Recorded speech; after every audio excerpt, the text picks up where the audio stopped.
नमस्कार, मी साक्षी पांचा न्यूज अनकटच्या बातमीपत्रात तुम्हा सर्वांचं स्वागत करते। सविस्तर बातम्यांचा आढावा घेणारच आहोत, पण त्याआधी नजर टाकूयात काही महत्त्वाच्या हेडलाईन्सवर।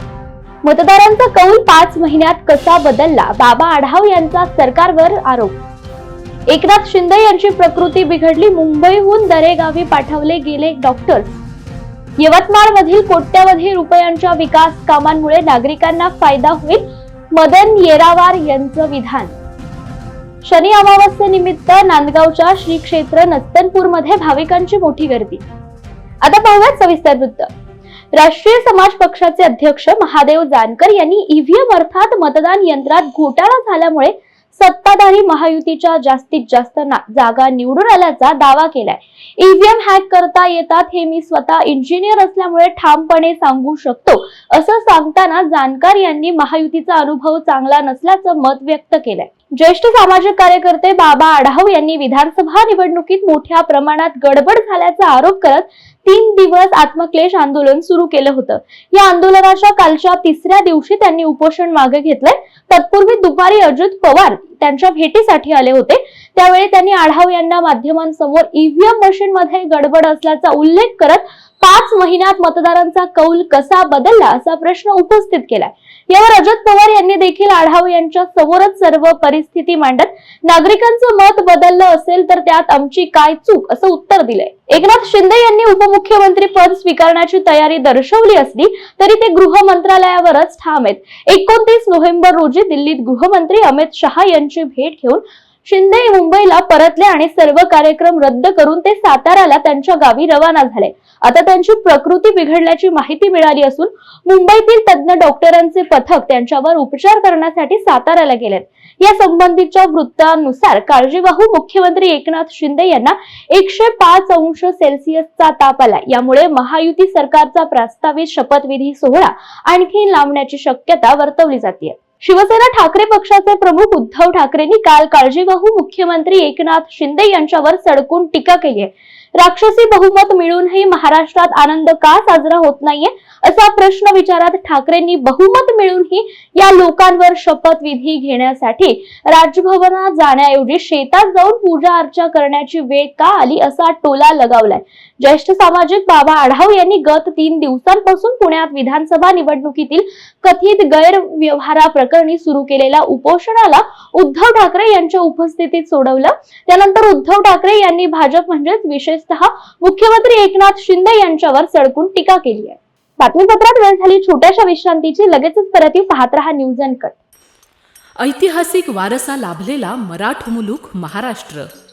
या महाराष्ट्राला विविध रंगी छटा आहेत। साहित्य, कला, पर्यटन, नृत्य, भाषा, संत परंपरा अशा विविधतेने तो नटलेला आहे। हीच गौरवशाली विविधता जपत स्वरंग मराठी केवळ महाराष्ट्राच्या सांस्कृतिक संहितेपुरते मर्यादित न राहता समकालीन नवकल्पनांवर आधारित कार्यक्रमांद्वारे मराठी मनोरंजन विश्वात स्वतःची एक अनोखी जागा निर्माण करत आहेत। मराठी मनोरंजन क्षेत्रातील उत्तम दिग्दर्शक, लेखक आणि निर्मात्यांच्या प्रतिभेचा पुरेपूर वापर करून मनोरंजनाचा आगळा वेगळा रंग उधळण्यास आम्ही सज्ज आहोत।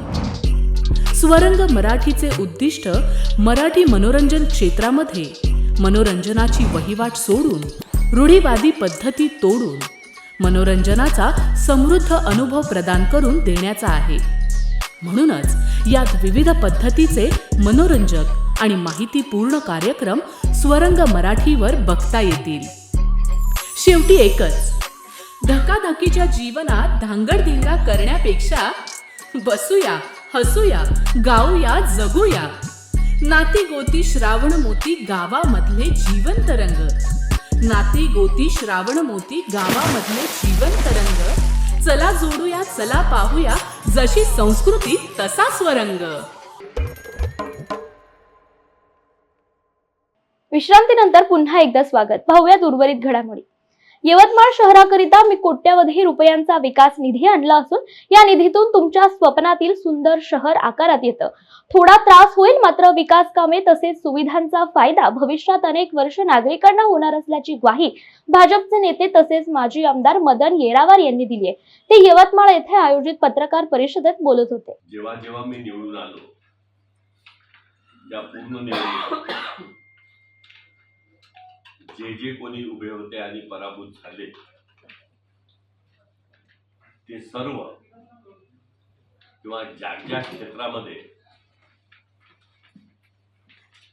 भारतीय जनता पक्षाने विजय मिळवला आणि पराभूत झाले, असं सहकारी असेल किंवा राजकीय असेल, अशा सगळ्यांची मिळून एकत्र एक फळी ही निवडणुकीत माझ्या विरुद्ध होती. तरी सुद्धा आमचा कार्यकर्ता हा खंबीरपणे आपापल्या क्षेत्रात आपलं योगदान देत होता. त्यामुळे या संघटनेला मिळालेल्या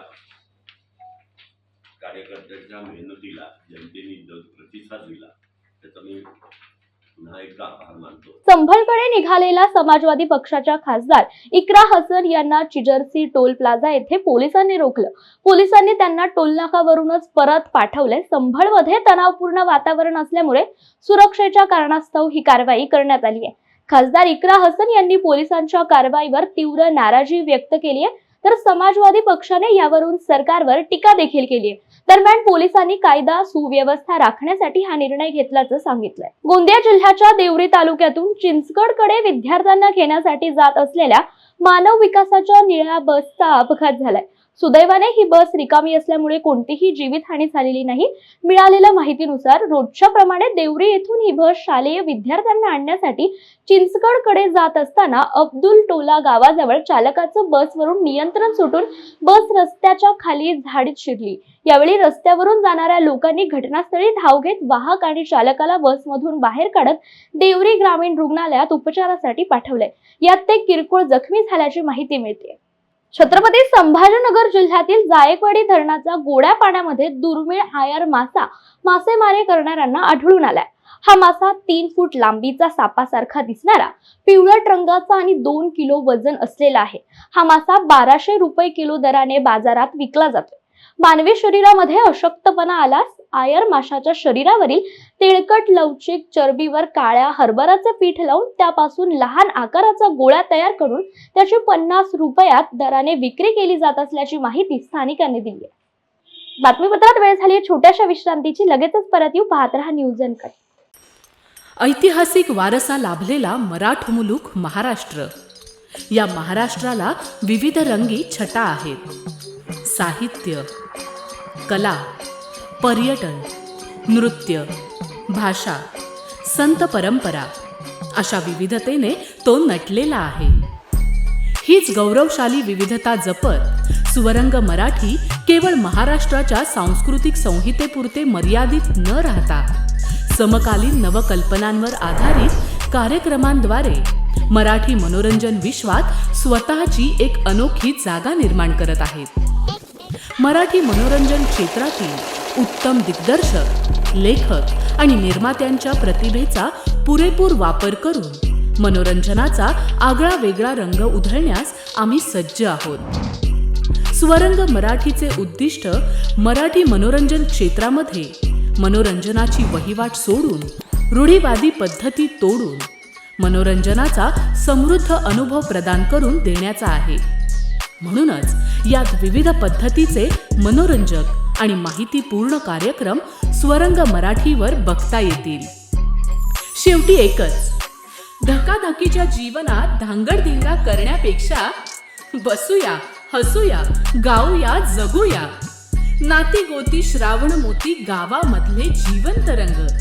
नाती गोती श्रावण मोती गावामधले जीवंत रंग. चला जोडूया, चला पाहूया, जशी संस्कृती तसा स्वरंग. विश्रांतीनंतर पुन्हा एकदा स्वागत. पाहूयात उर्वरित घडामोडी. जळगावच्या जामनेर येथील शास्त्रीनगर भागात दिव्यामुळे घराला आग लागून लाखो रुपयांचं नुकसान झाल्याची घटना घडली आहे. येथील रहिवासी खुशाल सिंग पवार हे आपल्या कुटुंबासह बाहेर गेले असता बंद घरातील देव्हाऱ्यातील दिव्यामुळे घराला ही आग लागली आहे. या आगीमध्ये संसार उपयोगी साहित्य जळून लाखो रुपयांचं नुकसान झालंय. सदर आगीची माहिती मिळताच जामनेर नगरपालिकेच्या अग्निशमक दलाने तात्काळ या ठिकाणी दखल देत आग आटोक्यात आणल्याने पुढील अनर्थ टळलाय.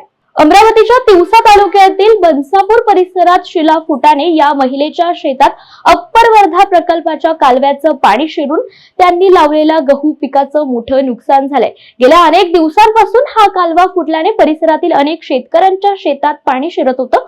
शिला फुटाणे यांच्या शेताला तलावाचे स्वरूप आलं असून या नुकसानीची भरपाई द्यावी अशी मागणी कृषी विभागाकडे करण्यात आली आहे. आज शनी अमावस्येच्या निमित्त नांदगावच्या श्री क्षेत्र नस्तनपूरमध्ये दर्शनासाठी भाविकांची मोठी गर्दी झाल्याचं पाहायला मिळालं. नाशिक जिल्ह्यातील नांदगाव तालुक्यात असलेले श्री क्षेत्र नस्तनपूर हे स्वयंभू पूर्ण पीठ म्हणून ओळखलं जातं. आख्यायिकाप्रमाणे प्रभू श्री रामचंद्रांनी स्वहस्ते स्थापन केलेल्या 3.5 पीठांमध्ये नस्तनपूरला पूर्ण पीठ म्हणून मान्यता आहे.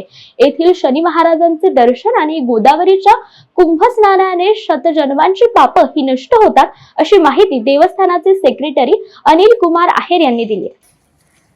रामकृष्णारी नीलांजनम समाभासम ब्रवीपुत्रमेवागोजम छायामार्तंड संभूतम तम नमामि शनेश्वरम. आज शनिधाम नस्तनपूर या ठिकाणी दादा आलेले आहात. ह्या ठिकाणी जी वारकरी शिक्षण संस्था चालू आहे त्या संस्थेची मुलाखत दादा घेत आहात. ह्या ठिकाणी संस्था कशी चालते तर आज आमुषा आहे. या आमुषा निमित्ताने संपूर्ण परिसरातील संपूर्ण शनिभक्त परिवार या ठिकाणी दर्शनाला येत असतात व संस्थांना सहकार्य करत असतात. आज हजारो संख्येने गर्दी आहे आणि शनिवारी आमोशाला गर्दी असते. मग ही संस्था कशी चालते जर सांगायचं ठरलं तर हे जे भाविक येतात भाविक या ठिकाणी सहकार्य करतात. संस्थांसुद्धा चांगली अशी सिक्युरिटी चांगली सोय देतं आणि ज्या सहकार्यामधून जे काही लाभ होईल त्या लाभातून ही संस्था चालते. या संस्थेमध्ये सध्या 55 मुलं शिकतात. यामध्ये काही मुलं आई वडील नाहीत अशा आहेत, काही मुलांना आई आहे वडील नाही किंवा काहींना दोघंही आहे पण परिस्थिती गरिबीची आहे अशी मुलं या ठिकाणी शिक्षण घेतात. मग तुम्ही म्हणाल महाराज यांचं शाळेचं शिक्षण सर्व शिक्षण कसं चालतं तर संस्थान काही मदत करतं किंवा परिसरातील संपूर्ण भाविक भक्त मदत करतात. त्या मदतीने हे संस्थान चालतं व ही संस्था चालते. सुंदर प्रकारे संस्था चालू आहे. सर्वांच्या कृपा आशीर्वादाने. रामकृष्ण हरी. या बातमीसह वेळ झाली आहे. बातमीपत्रात इथेच थांबायची. पाहत रहा न्यूज अनकट.